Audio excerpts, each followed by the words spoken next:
Well, hey, good morning, everyone. No, I have not lost track of which day of the week it is. I know it's actually Tuesday, and I attempted to do 9 Minute Monday yesterday morning, and hotel internet kind of sabotaged it. So anyway, I thought I would pop in this morning and just touch base on some of the content that I was planning to talk about yesterday, and hopefully just check in and see how you all are doing. Hopefully you're having a great week. Today I'm in Denver, so welcome to another hotel room. But I actually wanted to talk about something that I think is kind of a continuous challenge for most of us as leaders, and that we know we need to grow, we know we need to continue to learn. The pace of life and responsibilities is astronomical. In fact, I was reading an article the other day that talked about we have access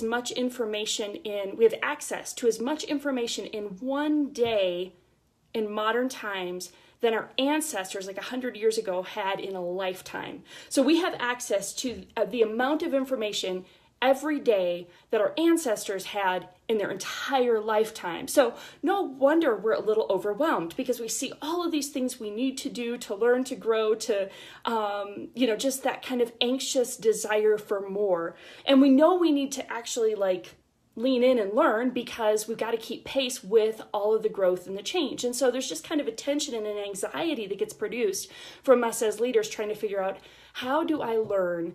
What are the best contexts for me to learn? And how do I do that in a way that is fulfilling and even possible with my schedule, right? So I thought I would give you guys just a few insights into what I'm doing, how I'm learning, and I'd love to hear from you too. So make sure you put your comments, you post your comments, and let us know what are the ways that you're finding that not only that you're learning, but you're able to apply your learning, because that, I think, is really the kicker. We have access to so much information, but without intentional application and implementation, then that information is just more noise in our lives. And so here are a couple things that I do to take responsibility for my growth. And that's another key piece of this too, is that as leaders, especially the further we go up in the organization, the more responsibility we have to actually learn and take initiative for our own growth, because no one else is really paying attention to that. No one really owes us the responsibility of our development. It's on us, and we need to take responsibility for how are we growing, how are we learning, how are we staying sharp in a way that actually is life-giving and helps us continue to lead from our best. So one of the big things for me is a commitment to reading, that time and time again, and even as we look throughout history, leaders read. They take time to learn, to stretch their thinking. And so I have a commitment that I read every day.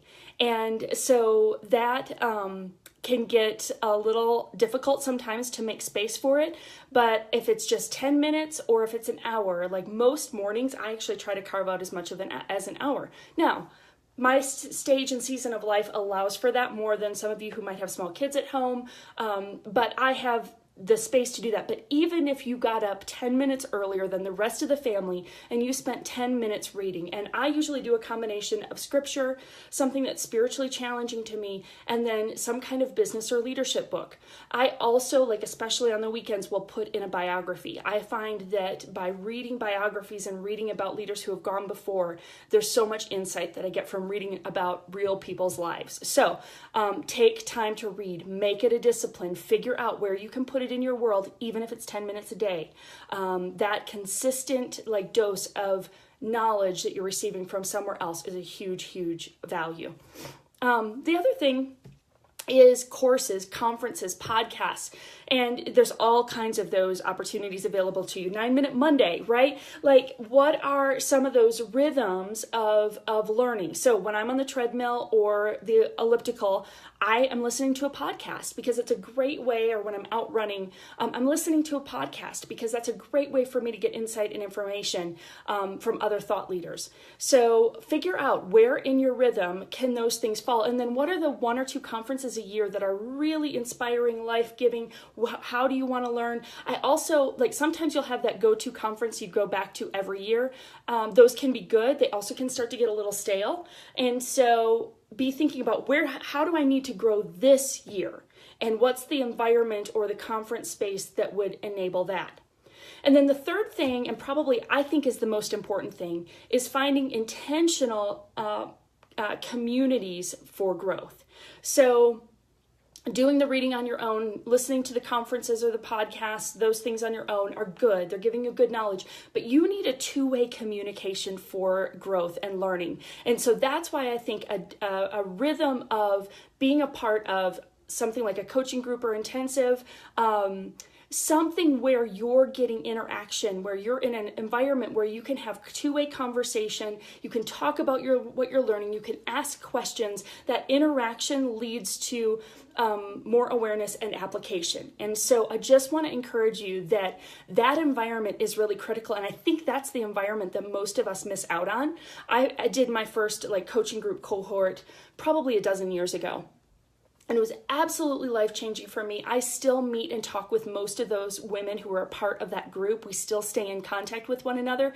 And it was a really, really valuable learning experience for me. And it's something that I've kept in my my rhythm of growth since then. And that's also why I've started hosting online coaching groups, the coaching intensive for women, which we just opened up.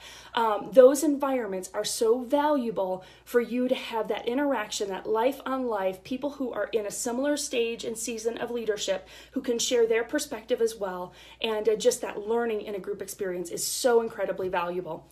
So for those of you who are women in business or leadership, we did just announce our fall dates for the group coming up. And so I'd love for you to check that out. Go to getforesight.com.